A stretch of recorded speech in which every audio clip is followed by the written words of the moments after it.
ਸਤਿ ਸ਼੍ਰੀ ਅਕਾਲ ਜੀ। ਪੰਜਾਬੀ ਰੇਡੀਓ ਤੇ ਪੰਜਾਬੀ ਟੀਵੀ USA ਵੇਖ ਸੁਣ ਰਹੇ ਸਾਰੇ ਸਰੋਤਿਆਂ ਦਾ ਬਹੁਤ-ਬਹੁਤ ਸਵਾਗਤ ਹੈ ਪ੍ਰੋਗਰਾਮ ਖਬਰ ਤੇ ਨਜ਼ਰ ਦੇ ਵਿੱਚ। ਇਸ ਪ੍ਰੋਗਰਾਮ ਦੇ ਵਿੱਚ ਸੀਨੀਅਰ ਪੱਤਰਕਾਰ ਮਿੰਟੂ ਗੁਰਸਰੀਆ ਹੋਣਾ ਦਾ ਸਾਥ ਹੁੰਦਾ ਹੈ ਤੇ ਦੇਸ਼ ਵਿਦੇਸ਼ ਨਾਲ ਜੁੜੀਆਂ ਹੋਈਆਂ ਕਈ ਅਹਿਮ ਖਬਰਾਂ ਹੁੰਦੀਆਂ ਨੇ ਜਿਹੜੀਆਂ ਦਿਨ ਭਰ ਦੇ ਵਿੱਚ ਸੁਰਖੀਆਂ ਬਣੀਆਂ ਰਹੀਆਂ ਨੇ, ਉਹਨਾਂ ਤੇ ਚਾਨਣਾ ਪਾਈਦਾ ਤੇ ਵਿਸ਼ਲੇਸ਼ਣ ਕਰਦੇ ਨੇ ਮਿੰਟੂ ਜੀ। ਸੋ ਉਹਨਾਂ ਨੂੰ ਪ੍ਰੋਗਰਾਮ 'ਚ ਸ਼ਾਮਿਲ ਕਰਦਿਆਂ ਫਿਰ ਖਬਰਾਂ ਦਾ ਰੁਖ ਕਰਾਂਗੇ। ਬਹੁਤ-ਬਹੁਤ ਸਵਾਗਤ ਹੈ ਜੀ।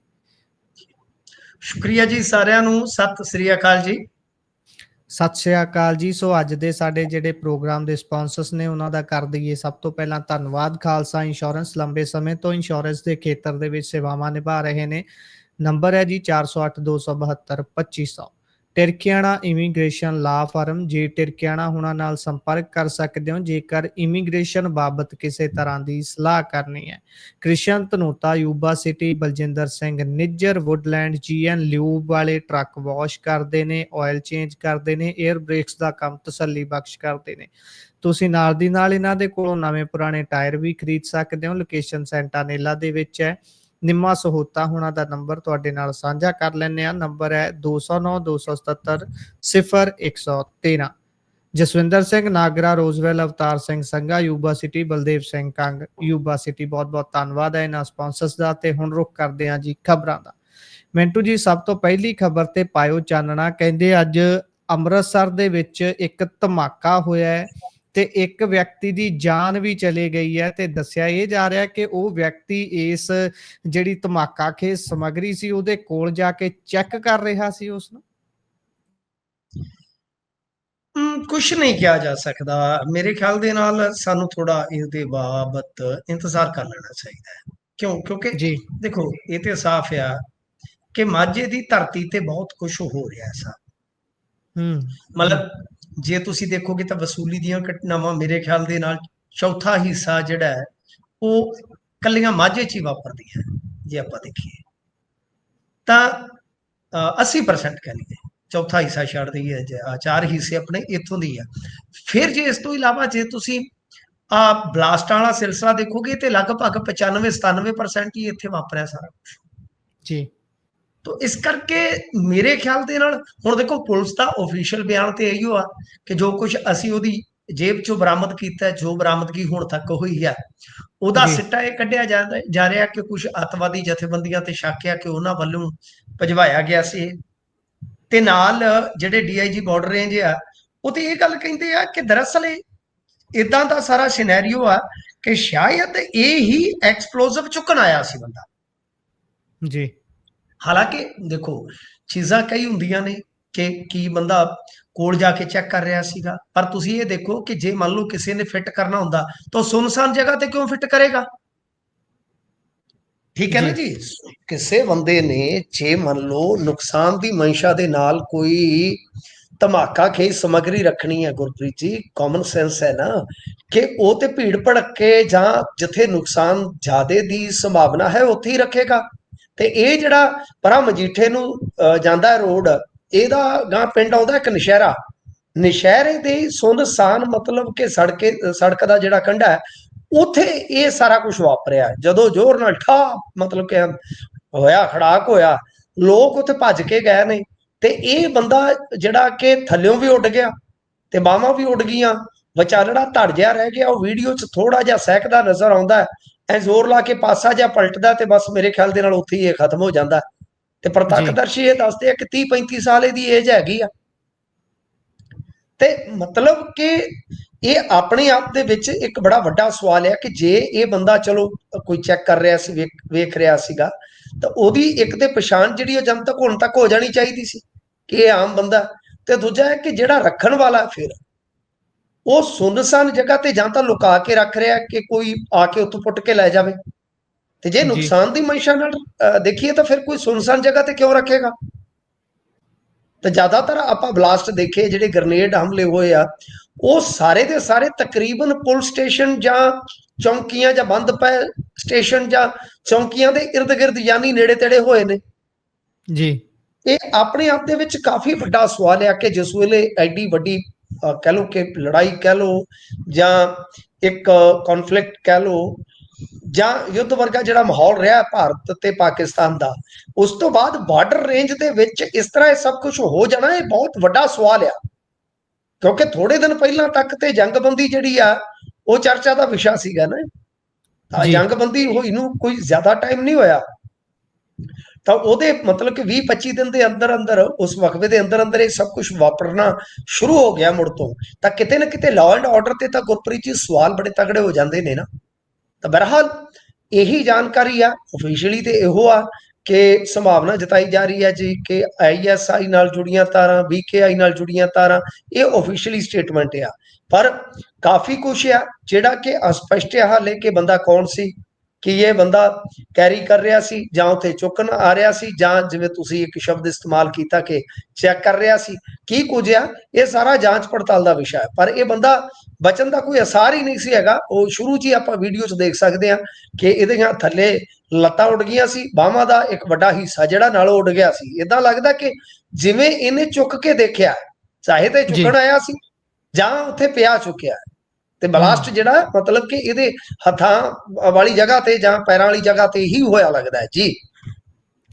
ਜੀ ਸੋ ਜਿੱਦਾਂ ਤੁਸੀਂ ਚਾਨਣਾ ਪਾਇਆ ਕਿ 70-80% ਦੀ ਘਟਨਾਵਾਂ ਉਹ ਇੱਥੇ ਹੀ ਵਾਪਰੀਆਂ ਨੇ ਮਾਝੇ 'ਚ, ਖਾਸ ਤੌਰ ਤੇ ਬਲਾਸਟ ਵਾਲੀਆਂ। ਤਾਂ ਇਹ ਵੀ ਇੱਕ ਕਿਸਮ ਦੀ ਚਿੰਤਾ ਦਾ ਵਿਸ਼ਾ ਹੀ ਹੈ, ਵੀ ਕਈ ਤਰ੍ਹਾਂ ਦੇ ਸੰਕੇਤ ਪੇਸ਼ ਕਰਦੀਆਂ ਨੇ। ਪਤਾ ਨਹੀਂ ਆਉਣ ਵਾਲੇ ਦਿਨਾਂ 'ਚ ਬਣੂਗਾ ਕੀ। ਨਹੀਂ ਨਹੀਂ, ਪੰਜਾਬ ਜੀ ਬਲਾਸਟ ਵਾਲੀਆਂ ਗੁਰਪ੍ਰੀਤ ਜੀ ਲਗਭਗ 95-97% ਪਟਿਆਲੇ ਨੂੰ ਛੱਡ ਦਈਏ, ਇੱਕ ਇੱਕ ਹਰਿਆਣੇ ਨੂੰ ਪਟਿਆਲੇ ਛੱਡ 'ਚ ਦਈਏ, ਵਾਪਰੀ ਸੀ। ਜੀ ਜੀ ਪਟਿਆਲੇ ਤੇ ਹਰਿਆਣੇ ਨੂੰ, ਦੋ ਨੂੰ ਛੱਡ ਦਈਏ 20 ਦੇ ਵਿੱਚੋਂ, ਤਾਂ ਲਗਭਗ 90% ਤੋਂ ਉੱਤੇ ਬਣ ਜਾਂਦੀਆਂ ਨੇ ਇਹ ਘਟਨਾਵਾਂ ਮੇਰੇ ਖਿਆਲ ਦੇ ਨਾਲ।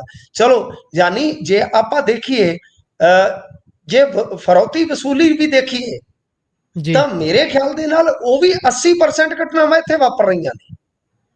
ਜਿੰਨੀਆਂ ਵੀ ਟੋਟਲ ਸ਼ਿਕਾਇਤਾਂ ਦਰਜ ਹੁੰਦੀਆਂ, ਘਟਨਾਵਾਂ, ਗੈਂਗਵਾਰ ਤੁਸੀਂ ਦੇਖ ਲਓ, ਹਰਜਿੰਦਰ ਜੀ ਕੌਂਸਲਰ ਮਾਰਿਆ ਜੰਡਿਆਲੇ ਪਰਸੋਂ, ਤੇ ਕੱਲ ਇੱਕ ਬਹੁਤ ਤਗੜੀ ਫੇਰ ਗੈਂਗਵਾਰ ਹੋਈ ਆ ਜਿਹਦੇ ਵਿੱਚ ਉਹ ਬਰਿਆਰ ਮੁੰਡਾ ਮਾਰਿਆ ਗਿਆ। ਉਹ ਮੁੰਡਾ ਮਾਰਿਆ ਗਿਆ ਤੇ ਉਹਦੀ ਲਾਸ਼ ਵੀ ਉਹਦਾ ਦੂਜਾ ਗਰੁੱਪ ਸੀ ਜਿਹੜਾ ਨਾਲ ਚੁੱਕ ਕੇ ਪੁਲਿਸ, ਮੈਨੂੰ ਲੱਗਦਾ ਕਿ ਬਿਲਕੁਲ ਕਹਿ ਲਓ ਕਿ ਨੱਕ ਦੇ ਹੇਠੋਂ ਲੈ ਗਿਆ ਉਹਦੀ ਲਾਸ਼ ਵੀ, ਇਹ ਵੀ ਦੱਸਿਆ ਜਾ ਰਿਹਾ ਸੀਗਾ। ਯਾਨੀ ਪੂਰਾ ਗੈਂਗਲੈਂਡ ਬਣਿਆ ਪਿਆ ਮਾਝੇ ਦੀ ਧਰਤੀ ਤੇ। ਆਪਾਂ ਸ਼ੁਰੂ 'ਚ ਜੇ ਇਤਿਹਾਸ ਦੇਖੀਏ, ਗੁਰੂ ਸਾਹਿਬ ਦਾ ਆਸ਼ੀਰਵਾਦ ਭਰਪੂਰ ਰਿਹਾ ਹੈ। ਇਸ ਤੋਂ ਇਲਾਵਾ ਜੰਗੀ ਯੁੱਧ ਮਤਲਬ ਕਿ ਉੱਥੇ ਬਹੁਤ ਹੋਏ ਨੇ, ਬਹੁਤ ਜੀ ਵੱਡ ਵਡਾਂਗਾ ਸ਼ੁਰੂ ਤੋਂ ਇਸ ਧਰਤੀ ਨੇ ਦੇਖਿਆ। ਪਰ ਅੱਜ ਜੇ ਤੁਸੀਂ ਦੇਖੋਗੇ ਤਾਂ ਗੈਂਗਿਜ਼ਮ ਜਿਹੜਾ ਮਾਲਵੇ 'ਚ ਕੇਂਦਰ ਰਿਹਾ ਹੈ ਜਿਹਦਾ, ਉਹ ਅੱਜ ਇੱਥੇ ਮਾਝੇ 'ਚ ਬਹੁਤ ਬੁਰੀ ਤਰ੍ਹਾਂ ਪੈਰ ਪਸਾਰ ਚੁੱਕਾ ਜੀ। ਜੀ ਸੋ ਆਪਾਂ ਅਗਲੀ ਖਬਰ ਦੇ ਵੱਲ ਜੇਕਰ ਚੱਲੀਏ ਤਾਂ ਉਧਰ ਸਿੱਧੂ ਮੂਸੇਵਾਲਾ ਦੇ ਪਿਤਾ ਦੇ ਵੱਲੋਂ ਚੋਣ ਲੜਨ ਦਾ ਐਲਾਨ ਕਰ ਦਿੱਤਾ ਗਿਆ ਹੈ। ਕਿੱਥੋਂ ਚੋਣ ਲੜਨ ਦਾ ਇਹਨਾਂ ਨੇ ਐਲਾਨ ਕੀਤਾ ਹੈ ਜੀ? ਜਿੱਥੋਂ ਮੂਸੇਵਾਲੇ ਨੇ ਲੜੀ ਸੀ ਉੱਥੋਂ ਹੀ ਲੜਨਗੇ ਫਿਰ, ਮੇਰੇ ਖਿਆਲ ਦੇ ਨਾਲ। ਤਾਂ ਇਹ ਜੀ ਤੁਹਾਡੇ ਸਵਾਲ ਦਾ ਇੱਕ ਕਹਿ ਲਓ ਕਿ ਰੈਪਿਡ ਸਵਾਲ ਦਾ ਮੈਂ ਕਹਿ ਲਓ ਕਿ ਤੱਤ-ਫੱਟ ਜਵਾਬ ਦਿੱਤਾ ਜੀ। ਜੀ ਕਿਉਂਕਿ ਮਾਨਸਾ ਦੇ ਵਿੱਚ ਕਾਂਗਰਸ ਦੀ ਸੰਵਿਧਾਨ ਬਚਾਓ ਰੈਲੀ ਜਿਹੜੀ ਹੈ ਉਹ ਚੱਲ ਰਹੀ ਸੀਗੀ। ਇਸ ਦਰਮਿਆਨ ਉਹ ਮੀਡੀਆ ਦੇ ਨਾਲ ਗੱਲਬਾਤ ਕਰ ਰਹੇ ਸੀ। ਉਹਨਾਂ ਨੇ ਜੀ ਕਿਹਾ ਕਿ ਮੈਂ ਆਪਦੇ ਬੇਟੇ ਦੇ ਨਿਆਂ ਵਾਸਤੇ ਜਿਹੜਾ ਹੈ ਇਲੈਕਸ਼ਨ ਲੜਾਂਗਾ। ਜੀ ਤਾਂ ਉਹਨਾਂ ਨੇ ਲਾਅ ਐਂਡ ਆਰਡਰ ਤੇ ਵੀ ਚਿੰਤਾ ਜਤਾਈ ਹੈ। ਉਹਨਾਂ ਦਾ ਕਹਿਣਾ ਹੈ ਕਿ ਸਟੇਟ ਦੇ ਵਿੱਚ ਦਿਨ ਦਿਹਾੜੇ ਹੱਤਿਆਵਾਂ ਹੋ ਰਹੀਆਂ ਨੇ ਵਗੈਰਾ ਵਗੈਰਾ। ਤਾਂ ਰਾਜਾ ਵੜਿੰਗ ਉੱਥੇ ਮੌਜੂਦ ਸੀਗੇ। ਜੀ ਹੁਣ ਦੇਖੋ, ਗੱਲ ਇਹ ਹੈ ਕਿ ਰਾਜਾ ਵੜਿੰਗ ਦੀ ਇਸ ਪਰਿਵਾਰ ਦੇ ਨਾਲ ਨੇੜਤਾ ਤੇ ਤੁਹਾਨੂੰ ਪਤਾ ਹੀ ਹੈ ਨਾ, ਜਗ ਜ਼ਾਹਰ ਹੈ। ਸਿੱਧੂ ਮੂਸੇਵਾਲੇ ਨੂੰ ਕਾਂਗਰਸ ਜੁਆਇਨ ਕਰਵਾਉਣ ਵਾਲੇ 2-3 ਵੱਡੇ ਚਿਹਰੇ ਸੀਗੇ, ਆਪਾਂ ਨੂੰ ਪਤਾ ਹੀ ਆ। ਉਹਨਾਂ ਦੇ ਵਿੱਚੋਂ ਰਾਜਾ ਵੜਿੰਗ ਪ੍ਰਮੁੱਖ ਹੈ। ਤੇ ਰਾਜਾ ਵੜਿੰਗ ਦੀ ਦੋਦਾ ਰੈਲੀ 'ਚ ਖੁਦ ਸਿੱਧੂ ਮੂਸੇਵਾਲਾ ਪਹੁੰਚਿਆ ਸੀਗਾ, ਤੁਹਾਨੂੰ ਯਾਦ ਹੋਵੇਗਾ। ਜੀ ਜੀ ਤੇ ਉਸ ਤੋਂ ਬਾਅਦ ਹੀ ਉਹ ਜਸਪਿੰਦਰ ਦੇ ਨਾਲ ਰੌਲਾ ਪਿਆ। ਜਸਪਿੰਦਰ ਫਿਰ ਹੁਣ ਆਮ ਆਦਮੀ ਪਾਰਟੀ 'ਚ ਚਲਾ ਗਿਆ। ਚੱਲ, ਸੋ ਇਸ ਕਰਕੇ ਆਸਾਰ ਤੇ ਮੈਨੂੰ ਲੱਗਦਾ ਕਿ ਮਾਨਸੇ ਤੋਂ ਲੜਨਦੇ ਆ। ਤੇ ਜੀ ਐਸਾ ਗੁਰਪ੍ਰੀਤ ਜੀ ਦੇਖੋ, ਗੱਲ ਇਹ ਆ ਕਿ ਲੱਗ ਗਿਆ ਸੀਗਾ ਜਦੋਂ ਇਹਨਾਂ ਨੇ MP ਇਲੈਕਸ਼ਨ ਦੇ ਵਿੱਚ ਇਹਨਾਂ ਦੇ ਖੁੱਲੇ ਉਹ ਜਿਹੜਾ ਜੀਪੜਾ ਜਿਹਾ ਹੁੰਦਾ ਉਹਦੇ ਵਿੱਚ ਚੜ ਕੇ ਸਾਡੇ ਏਰੀਏ 'ਚ ਪ੍ਰਚਾਰ ਕੀਤਾ। ਕਿਉਂਕਿ ਸਾਡਾ ਲੰਬੀ ਹਲਕਾ ਹੈ ਵਿਧਾਨ ਸਭਾ ਦਾ ਤੇ ਲੋਕ ਸਭਾ ਹਲਕਾ ਸਾਡਾ ਬਠਿੰਡਾ ਹੈ।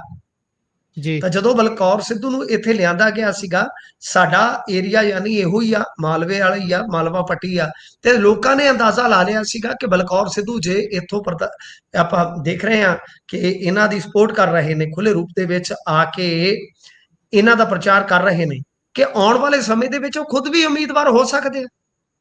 ਐਸਾ ਜੀ, ਮੰਨਣਾ ਸੀ ਲੋਕਾਂ ਦਾ, ਚਰਚਾਵਾਂ ਸੀਗੀਆਂ। ਤਾਂ ਇਹਨਾਂ ਨੇ ਅੱਜ ਇਸ ਗੱਲ ਤੋਂ ਪਰਦਾ ਚੁੱਕ ਦਿੱਤਾ। ਇਹਦਾ ਮਤਲਬ ਇਹ ਆ ਕਿ ਰਾਜਾ ਵੜਿੰਗ ਜੇ ਮੌਜੂਦ ਆ, ਰਾਜਾ ਵੜਿੰਗ ਦੀ ਉੱਥੇ ਮੌਜੂਦਗੀ ਦੇ ਵਿੱਚ ਜਾਂ ਕਹ ਲਓ ਉਹਨਾਂ ਦੀ ਰੈਲੀ ਦੇ ਦੌਰਾਨ ਇਹ ਸਾਰੀ ਗੱਲ ਕਹੀ ਗਈ ਆ, ਇਟ ਮੀਨ ਕਿ ਕਾਂਗਰਸ ਨੇ ਤੈਅ ਕਰ ਲਿਆ ਇਹਨਾਂ ਨੂੰ ਕਿ ਟਿਕਟ ਮਿਲੇਗੀ। ਤੇ ਮਾਨਸਾ ਤੋਂ ਅੱਗੇ ਵੀ ਮੂਸੇਵਾਲਾ ਪਰਿਵਾਰ ਕੋਲ ਟਿਕਟ ਸੀਗੀ 22 ਦੀ, ਤਾਂ ਇਹਦਾ ਮਤਲਬ ਹੈ ਕਿ 27 ਦੀ ਟਿਕਟ ਫੇਰ ਇਹਨਾਂ ਕੋਲ ਜਾਏਗੀ।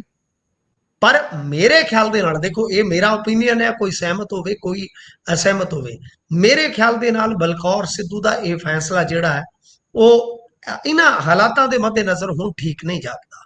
ਬਾਕੀ ਜੀ, ਹਰੇਕ ਦਾ ਚੋਣ ਲੜਨਾ ਉਹਦਾ ਜਨਮ ਸਿੱਧ ਅਧਿਕਾਰ ਹੈ ਜੀ, ਆਪਾਂ ਕਿਸੇ ਨੂੰ ਰੋਕਦੇ ਨਹੀਂ ਹੈ।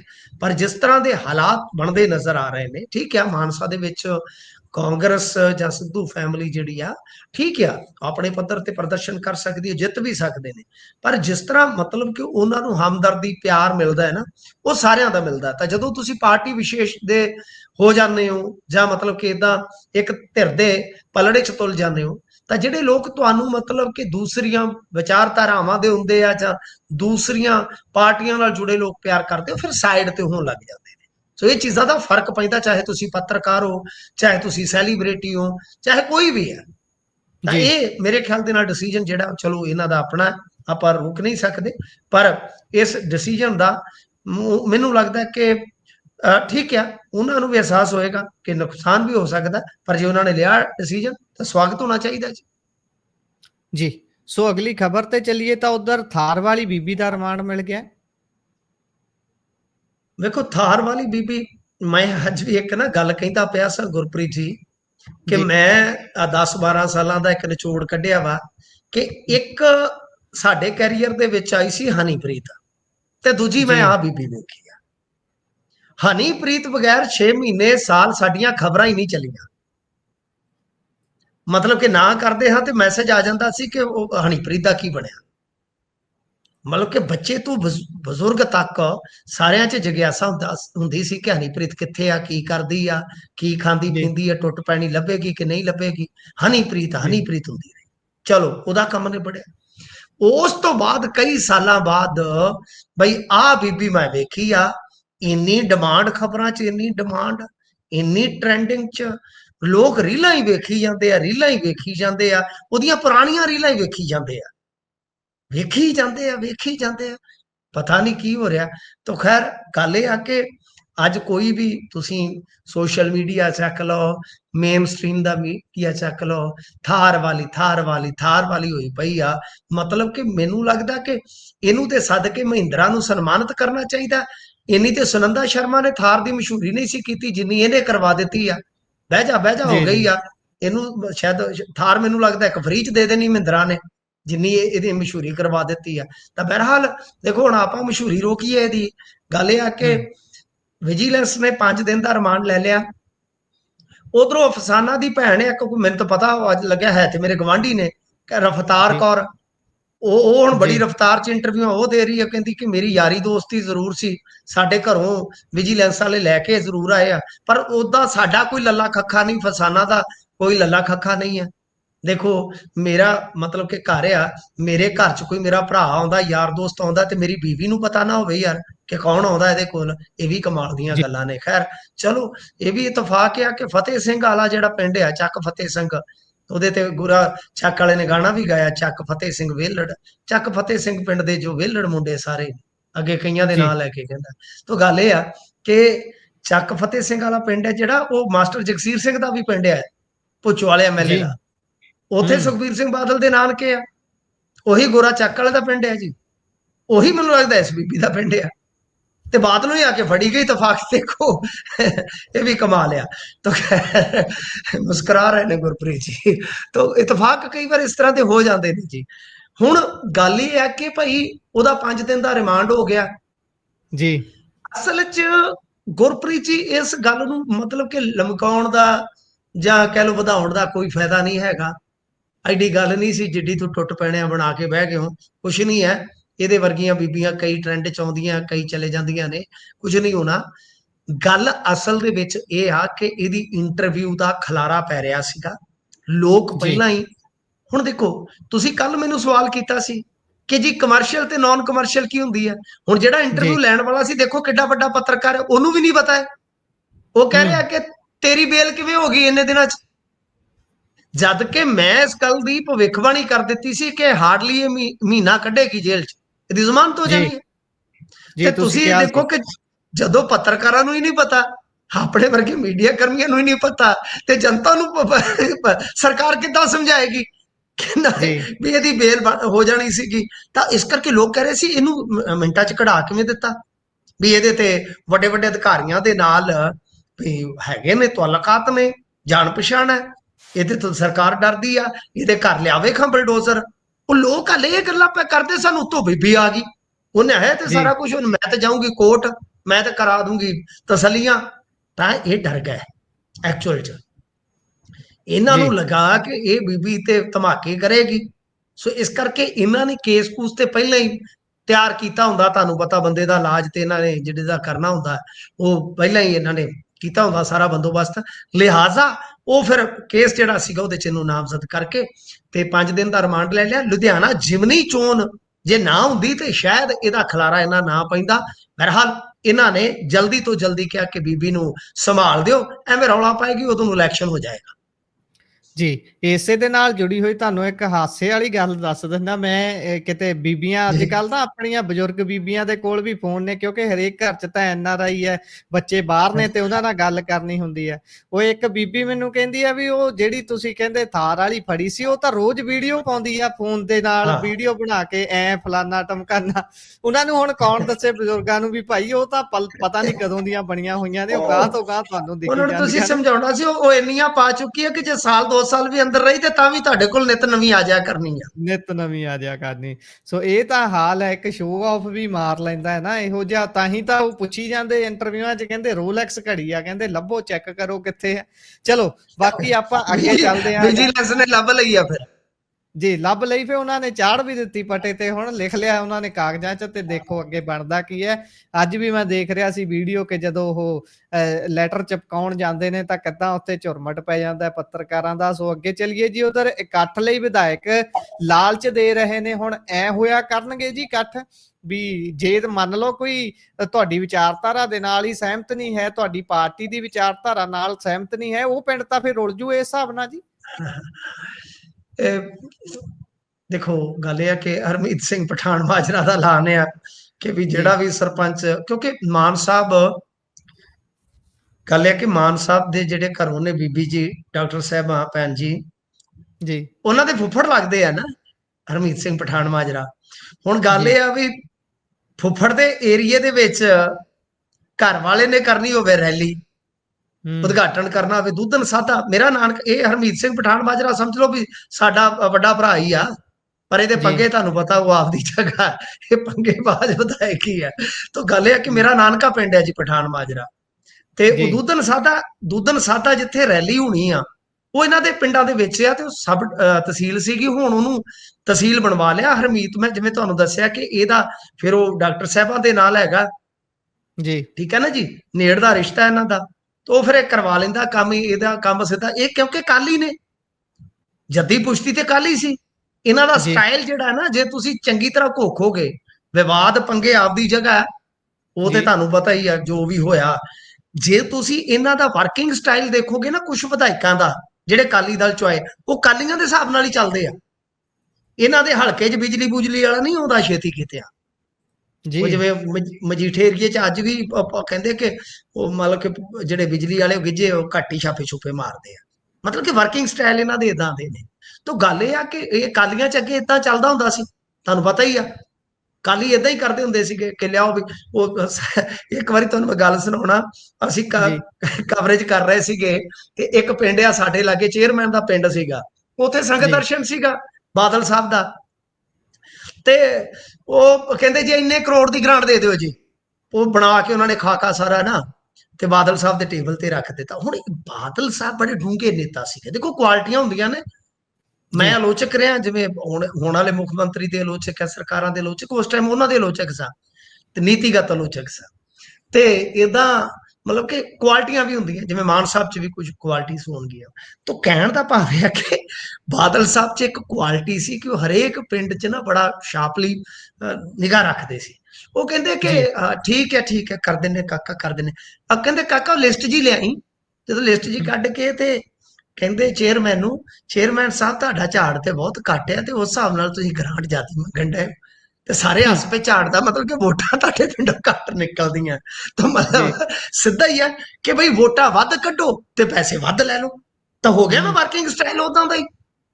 ਮੈਂ ਜਿਵੇਂ ਤੁਹਾਨੂੰ ਕਿਹਾ ਕਿ ਇਹ ਵਰਕਿੰਗ ਸਟਾਈਲ ਹੁੰਦੇ ਨੇ ਕੁਝ ਇਹਨਾਂ ਦੇ ਜਿਹੜੇ ਆਏ ਨੇ, ਜਿਵੇਂ ਸੀਗਾ ਗੋਗੀ ਸਾਹਿਬ, ਉਹ ਕਾਂਗਰਸ ਤੋਂ ਆਏ ਆ। ਉਹਨਾਂ ਦਾ ਜੀ, ਵਰਕਿੰਗ ਸਟਾਈਲ ਜੇ ਦੇਖੋਗੇ ਤੁਸੀਂ, ਉਹ ਕਾਂਗਰਸੀ ਆ। ਸੋ ਇਹ ਚੀਜ਼ ਹੁੰਦੀ ਆ। ਤਾਂ ਇਹਨੇ ਸਿੱਧਾ ਹੀ ਕਹਿ ਦਿੱਤਾ ਠੋਕ ਕੇ, ਪਠਾਨ ਮਾਜਰਾ ਨੇ, ਕਿ ਭਾਈ ਜਿਹੜਾ ਸਰਪੰਚ ਵੱਧ ਤੋਂ ਵੱਧ ਲਿਆਊਗਾ ਉਹਨੂੰ 5 ਲੱਖ ਦੀ ਗ੍ਰਾਂਟ ਦਿੱਤੀ ਜਾਏਗੀ। ਤੇ ਮੈਂ ਇਹ ਕਹਿ ਰਿਹਾ ਸੀ ਵੀ ਜੇ ਸਾਰੇ ਹੀ ਬਰਾਬਰ ਲੈ ਆਏ, ਮੰਨ ਲਓ 500 ਬੰਦਾ ਲੈ ਆਏ, ਜਥਾ ਲੈ ਆਏ, ਜੀ, ਇੰਨੇ ਪੈਸੇ ਦਿਓਗੇ ਕਿਹਨੂੰ ਕਿਹਨੂੰ। ਤੇ ਦੂਜੀ ਗੱਲ ਇਹ ਆ ਕਿ ਜਿਹੜੇ ਤੁਸੀਂ ਅੱਗੇ ਸਰਪੰਚ ਸਰਬਸੰਮਤੀ ਨਾਲ ਚੁਣੇ ਸਨ, ਤੁਸੀਂ ਤੇ ਉਹਨਾਂ ਨੂੰ ਵੀ ਆਖਿਆ ਸੀ ਤੁਹਾਨੂੰ ਨਾਮ ਦੇਵਾਂਗੇ, ਗ੍ਰਾਂਟ ਜੀ, ਦੇਵਾਂਗੇ, ਕਿੰਨਿਆਂ ਕੁ ਨੂੰ ਮਿਲੀ ਆ? ਤੁਸੀਂ ਤੇ ਅਜੇ ਤੱਕ ਜਿਹੜੇ ਪਿਛਲੇ ਸਰਪੰਚ ਸੀ ਉਹਨਾਂ ਨੂੰ ਜਿਹੜਾ ਭੱਤਾ ਦੇਣਾ ਸੀਗਾ, ਮਾਣ ਭੱਤਾ, ਉਹ ਵੀ ਨਾ ਦੇ ਸਕੇ। ਤਾਂ ਗੱਲ ਇਹ ਆ ਅਸਲ ਦੇ ਵਿੱਚ ਗੁਰਪ੍ਰੀਤ ਜੀ, ਗੱਲ ਸਹਿ ਦੀ ਨਹੀਂ, ਗੱਲ ਪੈ ਦੀ ਆ। ਹੁਣ ਮੈਂ ਹੂੰ, ਜਿਵੇਂ ਤੁਹਾਨੂੰ ਦੱਸਿਆ ਕਿ ਫੁੱਫੜ ਦੇ ਘਰ, ਯਾਨੀ ਉਸ ਇਲਾਕੇ 'ਚ ਰੈਲੀ ਹੋਵੇ, ਦੋ ਤਿੰਨ ਥਾਵਾਂ ਤੇ ਕੀ ਹੋਇਆ ਕਿ ਪ੍ਰਗਟ ਸਿੰਘ ਨੇ ਸ਼ਾਇਦ ਸ਼ੇਅਰ ਵੀ ਕੀਤਾ, ਤੁਹਾਨੂੰ ਹੋਣਾ ਇਲਮ ਇਸ ਗੱਲ ਦਾ, ਕਿ ਭਾਈ ਜੀ, ਫਲਾਣੀ ਥਾਂ ਤੇ ਇੰਨੀਆਂ ਕੁਰਸੀਆਂ ਸੀ, ਇੰਨੇ ਇਨਵੀਟੇਸ਼ਨ ਸੀਗੇ, ਤੇ ਬੰਦੇ ਇੰਨੇ ਕੁ 100 ਗਏ ਆ। ਤੁਸੀਂ ਪ੍ਰਗਟ ਸਿੰਘ ਹੋਰਾਂ ਦੀ ਵਾਲ ਤੇ ਜਾਓਗੇ ਨਾ, ਤੇ ਜੀ, ਜੀ, ਡਿਟੇਲਡ ਤੁਹਾਨੂੰ ਉਹ ਸਾਰਾ ਮਿਲ ਜਾਣਾ ਪੋਸਟ, ਜਿਹਦੇ ਚ ਉਹਨਾਂ ਨੇ ਬਕਾਇਦਾ ਦੱਸਿਆ ਕਿ ਫਲਾਣੇ ਥਾਂ ਤੇ ਪੰਡਾਲ ਇੰਨਾ ਲੱਗਿਆ ਸੀ ਕੇਜਰੀਵਾਲ ਸਾਹਿਬ ਹੋਰਾਂ ਵਾਸਤੇ, ਇੰਨੀਆਂ ਕੁਰਸੀਆਂ ਸਨ, ਇੰਨਾ ਪਰਸਨਲ ਇਨਵੀਟੇਸ਼ਨ ਸਨ, ਪਰ ਬੰਦੇ ਇੰਨੇ ਕੁ ਸਨ। ਮਤਲਬ ਕਿ ਜੀ, ਕੁਝ ਥਾਵਾਂ ਤੇ ਇਹ ਕਿਹਾ ਗਿਆ ਪੁਲਿਸ ਨੂੰ ਕਿ ਜਿਹੜੇ ਬੰਦੇ ਆਏ ਨੇ ਕਿਤੇ ਇਹ ਉੱਠ ਕੇ ਨਾ ਚਲੇ ਜਾਣ, ਤੁਸੀਂ ਇਹਨਾਂ ਨੂੰ ਮਤਲਬ ਕਿ ਦੱਬ ਕੇ ਰੱਖਣਾ। ਇਹਦਾ ਮਤਲਬ ਕੀ ਆ? ਕਿਉਂਕਿ ਦੇਖੋ, ਮੈਂ ਨਹੀਂ ਕਹਿੰਦਾ ਕਿ ਕੋਈ ਆ ਨਹੀਂ ਰਿਹਾ, ਕੋਈ ਇਹਨਾਂ ਤੋਂ ਵੀ ਖੁਸ਼ ਨਹੀਂ ਹੈ, ਬੜੇ ਸਮਰਥਕ ਹੈਗੇ ਆ, ਸਰਕਾਰ ਦੇ ਸਮਰਥਕ ਆਲਵੇਜ਼ ਰਹਿੰਦੇ ਆ ਜਦੋਂ ਤੱਕ ਸਰਕਾਰ ਹੁੰਦੀ ਆ। ਗੁਰਪ੍ਰੀਤ ਜੀ, ਜੀ, ਇੱਕ ਤੇ ਗਰਮੀ ਬਹੁਤ ਹੈ, ਤੁਹਾਨੂੰ ਪਤਾ ਹੀ ਆ। ਦੂਜੀ ਗੱਲ ਹੈ ਕਿ ਝੋਨਾ ਲਾਉਣ ਦੀ ਤਿਆਰੀ ਆ। ਤੀਜਾ ਗਾ, ਹੁਣ ਜਵਾਕਾਂ ਨੂੰ ਛੁੱਟੀਆਂ ਹੋ ਜਾਣੀਆਂ, ਪਰਿਵਾਰ ਤੁਹਾਨੂੰ ਪਤਾ ਰੁੱਝ ਜਾਂਦੇ ਆ, ਬੀਬੀਆਂ ਜੀ, ਜੀ, ਪੇਕੇ ਚਲੇ ਗਈਆਂ, ਬੱਚੇ ਨਾਨਕੇ, ਮਤਲਬ ਕਿ ਇਸ ਤਰ੍ਹਾਂ ਹੋ ਜਾਂਦਾ। ਸੋ ਇਸ ਵਾਸਤੇ ਇਹ ਚੈਲੰਜ ਹੈ ਇਹਨਾਂ ਦਿਨਾਂ ਦੇ ਵਿੱਚ ਕਿ ਤੁਸੀਂ ਇਕੱਠ ਕਰਨਾ। ਤਾਂ ਗੱਲ ਇਹ ਆ ਕਿ ਇੱਕ ਤਰ੍ਹਾਂ ਨਾਲ ਚੋਗਾ ਹੀ ਪਾਇਆ ਗਿਆ ਸਰਪੰਚਾਂ ਨੂੰ ਕਿ ਲਿਆਓ ਬਈ, ਵੱਧ ਤੋਂ ਵੱਧ ਭਰ ਕੇ ਲਿਆਓ, ਹਨਾ, ਵੀ ਤੁਹਾਨੂੰ ਗ੍ਰਾਂਟ ਦੇਵਾਂਗੇ। ਪਰ ਗੱਲ ਤੁਹਾਡੀ ਦਰੁਸਤ ਆ। ਮੰਨ ਲਓ ਜੇ ਕੋਈ ਸਰਪੰਚ ਤੁਹਾਡੀ ਪਾਰਟੀ ਦਾ ਨਹੀਂ ਹੈ, ਤੁਹਾਡੀ ਵਿਚਾਰਧਾਰਾ ਦਾ ਨਹੀਂ ਹੈ, ਜਾਂ ਉਹ ਇਕੱਠ 'ਚ ਨਹੀਂ ਆਉਣਾ ਚਾਹੁੰਦਾ, ਪਰ ਉਹਦੀ ਕਾਬਲੀਅਤ ਹੈ, ਉਹਦੇ ਪਿੰਡ ਨੂੰ ਜੀ, ਦਰਕਾਰ ਹੈ, ਜਾਂ ਉਹ ਇਨਾਮ ਦਾ ਹੱਕਦਾਰ ਹੈ, ਫਿਰ ਉਸ ਨੂੰ ਕਿਉਂ ਰੱਖਣਾ? ਇਹ ਗੱਲ ਸਾਫ਼ ਹੈ, ਇਹ ਸਪਸ਼ਟ ਆ ਕਿ ਇਸ ਵੇਲੇ ਇਹਨਾਂ ਦਾ ਰੰਗ ਜ਼ਰੂਰ ਉਤਰਿਆ। ਨਹੀਂ ਤੇ ਮੈਂ ਤੇ ਉਹ ਵੀ ਦੌਰ ਵੇਖਿਆ ਸਰ। ਮੈਂ ਇੱਕ ਵਾਰੀ ਭਗਵੰਤ ਮਾਨ ਦੀ ਛੋਟੀ ਜਿਹੀ ਨੁੱਕੜ ਰੈਲੀ ਕਵਰ ਕਰਕੇ ਤੇ ਮੋਟਰਸਾਈਕਲ ਤੇ ਆ ਰਿਹਾ ਸੀ, ਤੇ ਰਸਤੇ 'ਚ ਜੀ, ਮੈਨੂੰ ਇੱਕ ਸਾਈਕਲ ਭਜਾਈ ਜਾਂਦਾ ਨੌਜਵਾਨ ਮਿਲਿਆ। ਮੈਨੂੰ ਵਿਅਕਤੀਗਤ ਤੌਰ ਤੇ ਜਾਣਦਾ ਸੀ, ਮੈਂ ਪਿੰਡ ਦਾ ਨਾਮ ਵੀ ਲੈ ਦਿੰਦਾ, ਕਵਰ ਵਾਲਾ ਪਿੰਡ ਸੀ, ਜੀ, ਹਾਈਵੇ ਦੇ ਉੱਤੇ, ਅਮਲੋਟ ਅਬੋਰ, ਜਿੱਥੇ ਭਗਵੰਤ ਮਾਨ ਜੀ ਆਏ ਸਨ, ਬਿਲਕੁਲ ਪੁਲਿਸ ਚੌਂਕੀ ਦੇ ਬਿਲਕੁਲ ਪਿਛਲੀ ਸਾਈਡ। ਮੈਂ ਲੋਕੇਸ਼ਨ ਵੀ ਦੱਸ ਦਿੰਦਾ। ਤੇ ਮੈਂ ਉਹਨੂੰ ਕਿਹਾ, ਮੈਂ ਕਿਹਾ ਕਿੱਧਰ ਚੱਲਿਆ? ਉਹ ਰੇੜੀ ਲਾਉਂਦਾ ਸੀਗਾ, ਤੇ ਕਹਿੰਦਾ ਜੀ, ਮੈਂ ਮਾਨ ਨੂੰ ਸੁਣ। ਮੈਂ ਕਿਹਾ ਮਾਨ ਤੇ ਇੱਥੋਂ ਨਿਕਲ ਗਏ ਆ ਅਗਲੇ ਪਿੰਡ ਹੂੰ, ਵਾਸਤੇ, ਤੇ ਮੈਂ ਜੀ, ਖਬਰ ਬਣਾ ਕੇ ਤੇ ਮੈਂ ਪਿੰਡ ਨੂੰ ਜਾ ਰਿਹਾ। ਉਹਨੇ ਆਖਿਆ ਕੋਈ ਗੱਲ ਨਹੀਂ, ਮੈਂ ਅਗਲੇ ਪਿੰਡ ਜਾਊਂਗਾ। ਤੇ ਮੈਂ ਕਿਹਾ ਜਿੰਨੇ ਨੂੰ ਹੂੰ, ਤੇਰਾ ਸਾਈਕਲ ਅਗਲੇ ਪਿੰਡ ਪਹੁੰਚੇਗਾ, ਉਹ ਅਗਲੇ ਪਿੰਡ ਨਿਕਲ ਜਾਏਗਾ। ਉਹਨੇ ਕਿਹਾ ਮੈਂ ਹੋਰ ਤੇਜ਼ੀ ਨਾਲ ਜਾਵਾਂਗਾ, ਮੈਂ ਵੇਖ ਕੇ ਭਗਵੰਤ ਮਾਨ ਮੁੜਨਾ ਹੀ ਮੁੜਨਾ। ਤੁਸੀਂ ਹਿਸਾਬ ਲਾ ਜੀ, ਲਓ, ਇੱਕ ਰੇਹੜੀ ਵਾਲੇ ਦਾ ਜਨੂਨ, ਕਿ ਜਿੱਥੋਂ ਹੂੰ, ਤੱਕ ਵੀ ਗਿਆ, ਮੈਂ ਸਾਈਕਲ ਆਪਦਾ ਮਗਰ ਲਾਵਾਂਗਾ ਤੇ ਮੈਂ ਭਗਵੰਤ ਮਾਨ ਨੂੰ ਵੇਖ ਕੇ ਹੀ ਮੁੜਨਾ ਹੈ। ਜਲਵਾ, ਜਨੂਨ ਵੇਖ ਲਓ ਸੀਗਾ। ਤੇ ਅੱਜ ਵੇਖੋ ਕਿ ਸਰਪੰਚਾਂ ਨੂੰ ਕਹਿਣਾ ਪੈ ਰਿਹਾ ਕਿ ਭਾਈ ਬੱਸਾਂ ਭਰ ਭਰ ਕੇ ਲੈ ਕੇ ਆਓ। ਜੀ। ਇਹ ਲਾਲਚ ਨਹੀਂ, ਇਹਨੂੰ ਮੈਂ ਦੂਜਾ ਰੂਪ ਕਹੂੰਗਾ, ਇਹ ਧਮਕੀ ਹੈ ਇੱਕ ਤਰੀਕੇ ਦੀ। ਜੇ ਤੁਸੀਂ ਟੈਕਨੀਕਲ ਪਹਿਲੂ ਨਾਲ ਦੇਖੋਗੇ ਤਾਂ ਇਹਨਾਂ ਦੀ ਕੀ ਜ਼ਰੂਰਤ ਹੈ ਕਿ ਕਿਸੇ ਦੇ ਪੈਸੇ, ਵੈਸੇ ਵੀ ਪੰਜਾਬ ਦੇ ਫੰਡਾਂ ਚੋਂ ਪੈਸੇ ਜਾਂਦੇ ਕਿੰਨੇ ਕਿੰਨੇ ਪਿੰਡਾਂ ਨੂੰ, ਸਾਰੇ ਪੈਸੇ ਤਾਂ ਕੇਂਦਰ ਵਾਲੇ ਫੰਡਾਂ ਚੋਂ ਹੀ ਮਿਲਦੇ ਨੇ।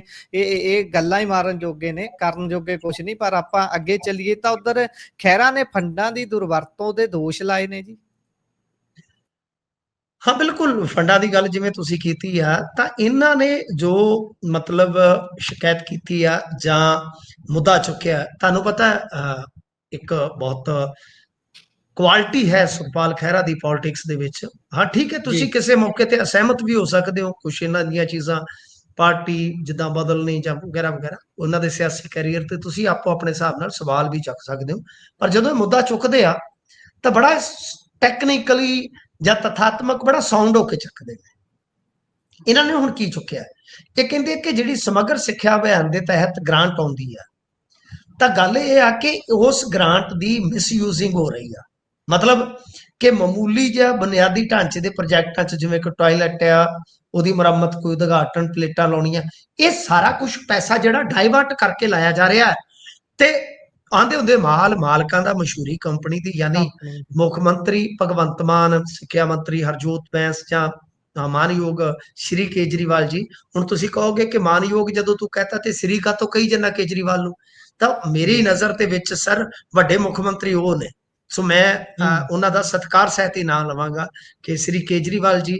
ਤੋਂ ਗੱਲ ਇਹ ਆ ਕਿ ਭਾਈ ਉਹ ਸਾਰੇ ਚਮਕਦੇ ਆ ਤੇ ਉਹਨਾਂ ਨੂੰ ਚਮਕਦਾ ਤੇ ਆਪਾਂ ਦੇਖਿਆ ਹੀ ਆ ਅੱਜ ਕੱਲ। ਤੋਂ ਗੱਲ ਇਹ ਆ ਕਿ ਇਹਨਾਂ ਨੇ ਜਿਹੜਾ ਮੁੱਦਾ ਚੁੱਕਿਆ ਹੈ, ਤਾਂ ਇਹ ਮੇਰੇ ਖਿਆਲ ਦੇ ਨਾਲ ਕਾਫੀ ਵੱਡਾ ਮੁੱਦਾ ਹੈ, ਤੇ ਇਹਨਾਂ ਕੇਂਦਰ ਨੂੰ ਲਿਖਿਆ ਹੈ, ਜਿਹੜੇ ਜੀ ਮਾਨਯੋਗ ਸਿੱਖਿਆ ਮੰਤਰੀ ਆ ਕੇਂਦਰ ਦੇ, ਉਹਨਾਂ ਨੂੰ ਇਹ ਕਿਹਾ ਕਿ ਭਾਈ ਤੁਹਾਡਾ ਪੈਸਾ ਜਿਹੜਾ ਉਹਦੀ ਦੁਰਵਰਤੋਂ ਹੋ ਰਹੀ ਆ।